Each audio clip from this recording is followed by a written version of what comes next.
പിതാവിന്റെയും പുത്രന്റെയും പരിശുദ്ധാത്മാവിന്റെ നാമത്തിൽ ആമേൻ. വിശുദ്ധ ലൂക്ക എഴുതിയ സുവിശേഷം 4-ാം അധ്യായം 24 മുതൽ 30 വരെയുള്ള തിരുവചനങ്ങൾ. സത്യമായി ഞാൻ നിങ്ങളോട് പറയുന്നു, ഒരു പ്രവാചകനും സ്വന്തം നാട്ടിൽ സ്വീകരിക്കപ്പെടുന്നില്ല. സത്യമായി ഞാൻ നിങ്ങളോട് പറയുന്നു, ഏലിയ പ്രവാചകന്റെ കാലത്ത് ഇസ്രായേലിൽ അനേകം വിധവകളുണ്ടായിരുന്നു. അന്ന് 3 വർഷവും 6 മാസവും ആകാശം അടയ്ക്കപ്പെടുകയും ഭൂമിയിലെങ്ങും രൂക്ഷമായ ക്ഷാമമുണ്ടാവുകയും ചെയ്തു.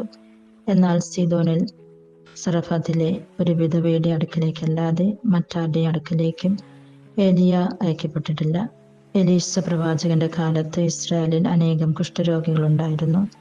എന്നാൽ അവരിൽ സിറിയാനായ നാമാനല്ലാതെ മറ്റാരും സുഖപ്പെട്ടില്ല.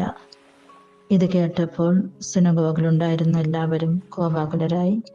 അവർ അവനെ പട്ടണത്തിൽ നിന്നും പുറത്താക്കുകയും തങ്ങളുടെ പട്ടണം സ്ഥിതി ചെയ്യുന്ന മലയുടെ ശൃംഗത്തിൽ നിന്നും താഴേക്ക് തള്ളിയിടാനായി കൊണ്ടുപോവുകയും ചെയ്തു. എന്നാൽ അവൻ അവരുടെ ഇടയിലൂടെ നടന്ന് അവിടം വിട്ടുപോയി. ഈ വചനഭാഗത്തിലൂടെ യേശു നമ്മിൽ നിന്നും ആഗ്രഹിക്കുന്നത്, ദൈവത്തിന്റെ കൃപ നമ്മളിൽ ഉണ്ടാകണമെങ്കിൽ നമ്മൾ എത്രമാത്രം ദൈവത്തെ സ്നേഹിക്കുന്നു, ദൈവത്തിന് വേണ്ടി ജീവിക്കുന്നു എന്നുള്ള ഒരു വാസ്തവം നമ്മൾ മനസ്സിലാക്കേണ്ടിയിരിക്കുന്നു.